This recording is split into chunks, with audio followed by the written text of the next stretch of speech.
Samú Costa, who is with Almeria at the moment in the Spanish Segunda, so the division below La Liga, he is the player that I think is perhaps the most raw at the moment.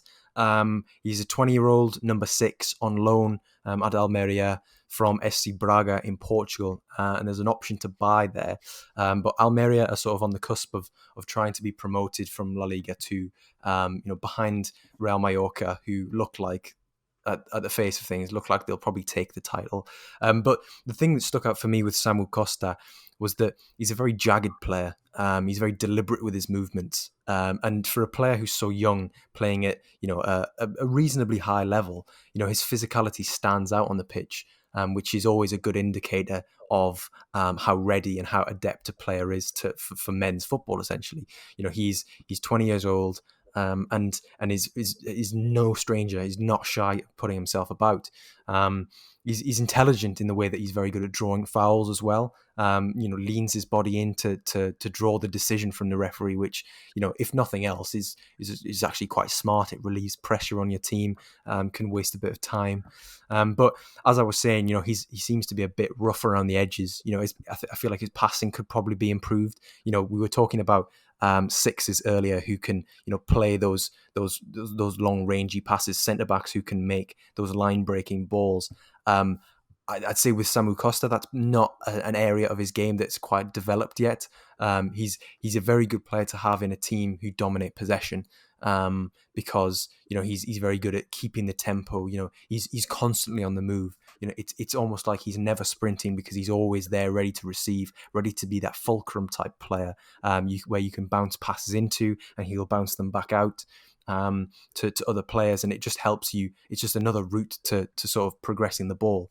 But yeah, in terms of his ball progression, yeah, there are certainly limitations to it, as well as keeping composure under pressure. Sometimes his passes can be a bit rushed, but in terms of tidying up in front of Almeria's defence, then yeah, I think his attributes are very impressive, and I think particularly in a more defensive, more destructive top flight team, I don't think he's top level potential, but I think he has La Liga potential, at the very least Liga NOS potential.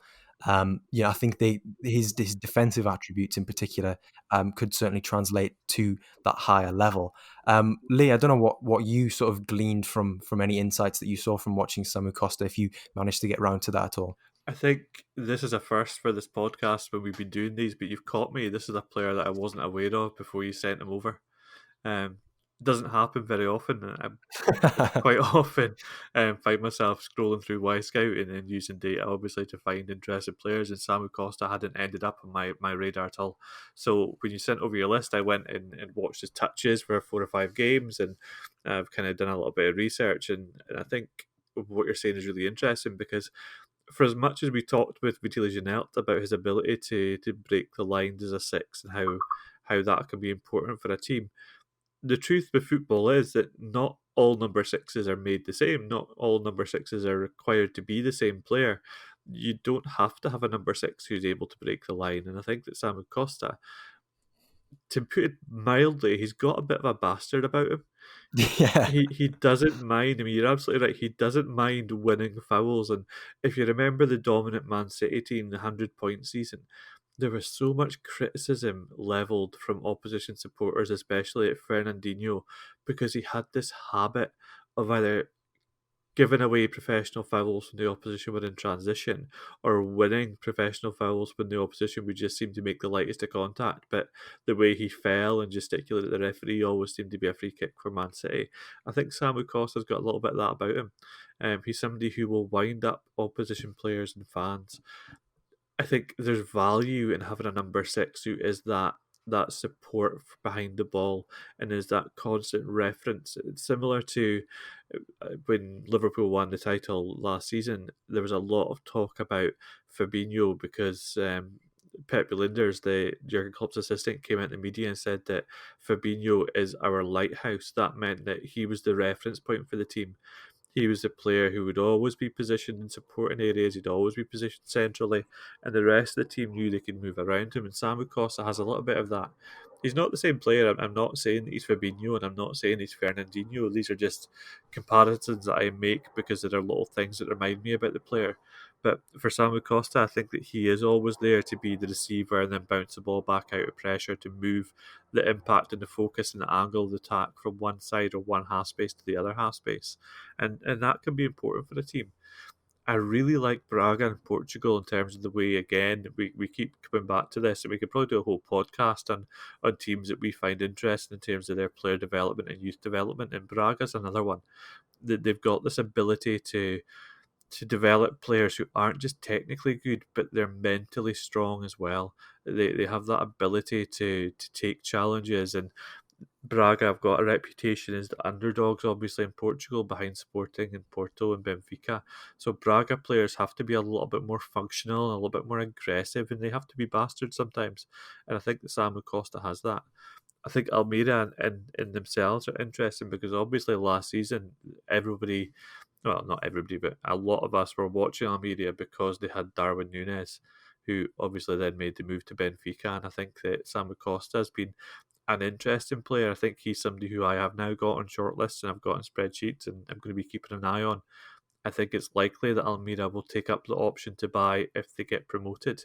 If they don't get promoted, I think it's a little bit more tenuous in terms of their financial situation and whether they would or not. But if he does go back to Braga, he is somebody who could well take the opportunity to start there in Liga NOS. I mean, that's a huge endorsement for my talent ID there. That you've now entered him into your the infamous spreadsheets. But no, I agree what you're saying. You know, he does have a bit of the bastard about him, and it's one of those things that we keep coming back to.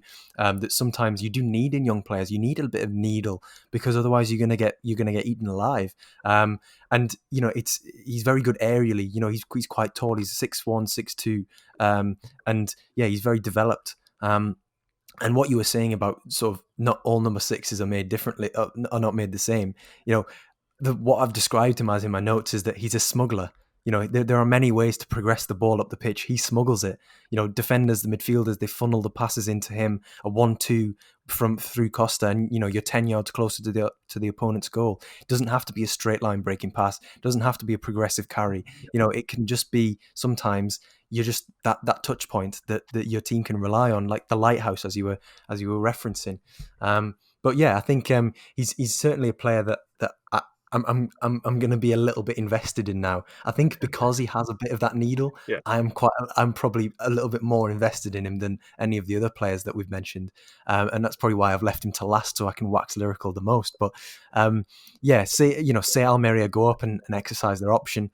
There'll certainly be occasions where I think in La Liga he may be found out in quotes, but I think he's the type of player where from watching him, as you say, for 4 or 5 games, you know, that it'll probably be a great learning experience, and he probably will pick up so much in the way of, you know, just tactical nous in terms of knowing when to draw certain fouls, knowing when to alleviate pressure on your team, and when to hone those defensive actions. So yeah, I think he's he's definitely a player that I'm gonna keep an eye on for his Samú Costa.